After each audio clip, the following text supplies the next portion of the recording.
By far, one of the best things that you can do in order to stay healthy and at the top of your game in jiu-jitsu is to strength train. Hey guys, I'm Dr. Josh. Today's episode is going to be all about strength training, and it's going to be some of the top exercises that I highly recommend in order for you to stay not only competitive, strong, but injury-free when it comes to jiu-jitsu.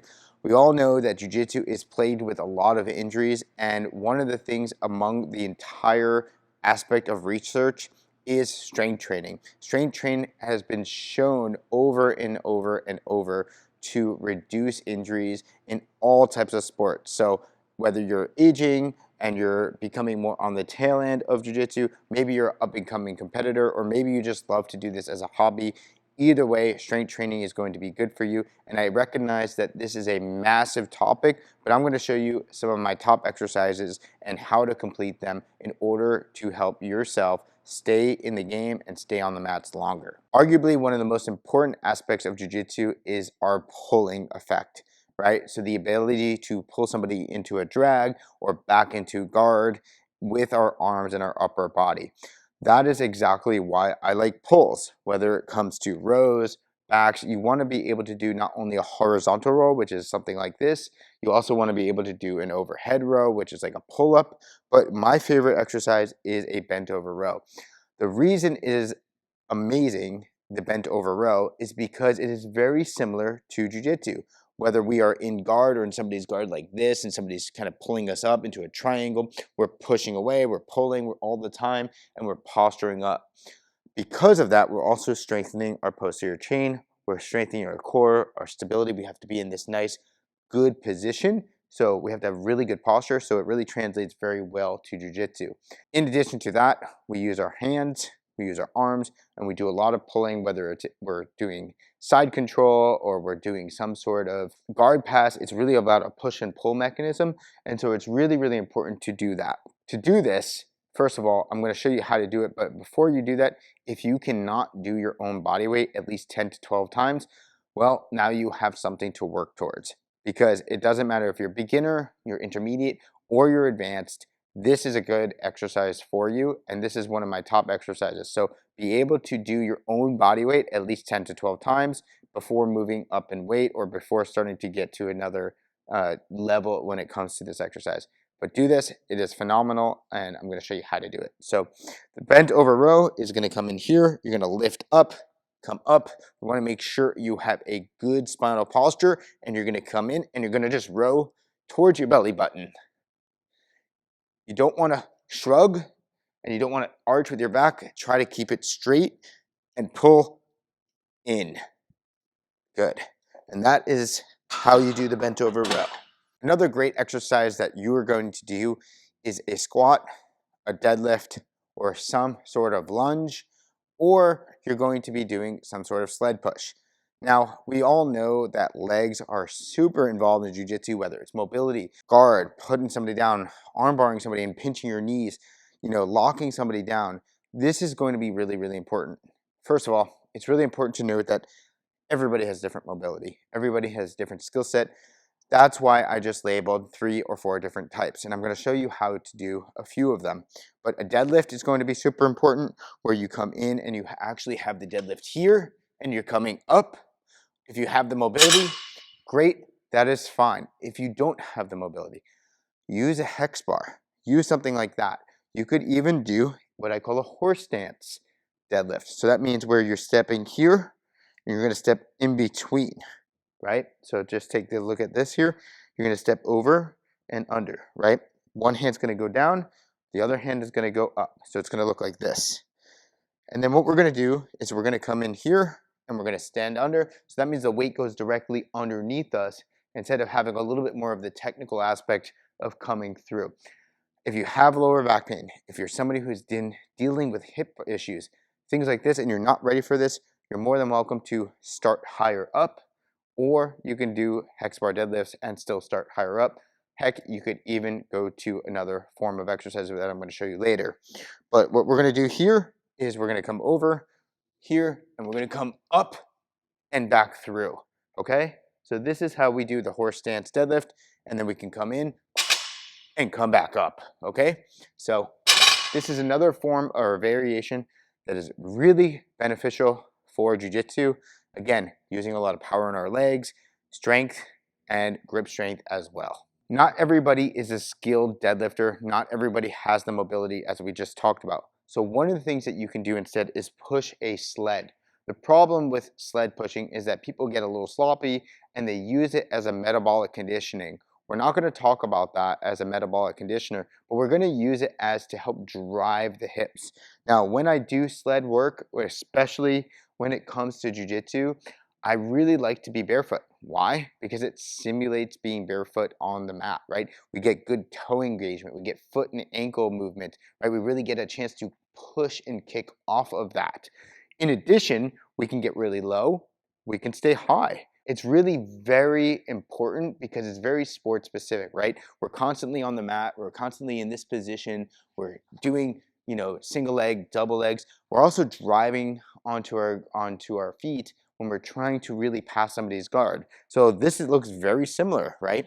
We're gonna come in here and we're gonna push from our legs and we're gonna stay nice and low.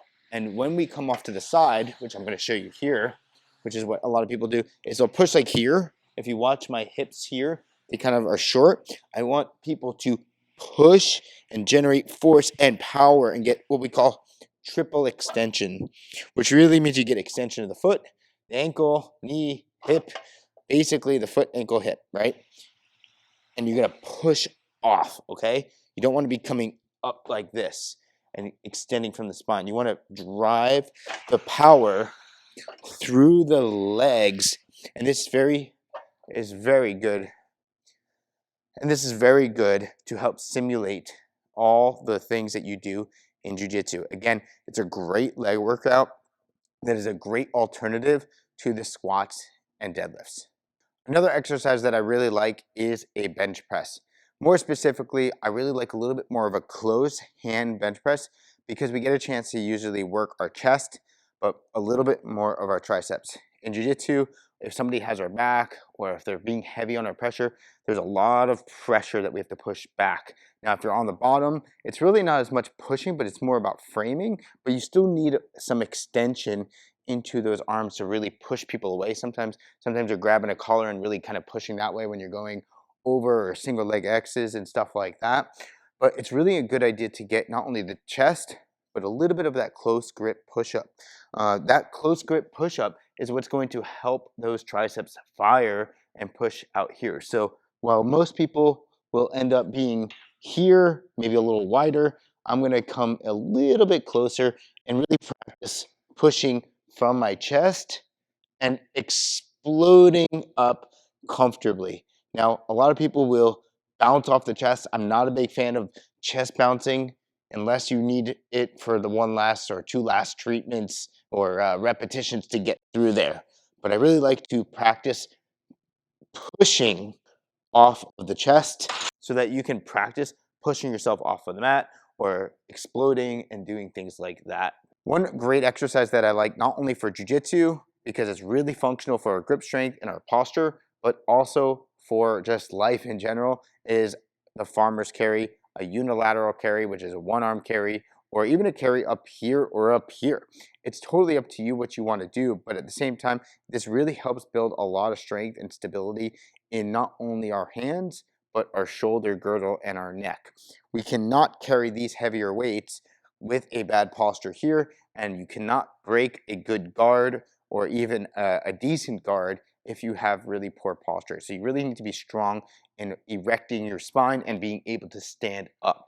So this is one reason why we get into here, we grab some weight and we pull in and we start walking forward for a duration of time. If you pay attention to my hands here, you can pinch your weights here. So basically I'm doing kind of like a lobster pinch and I'm pinching and squeezing at the same time.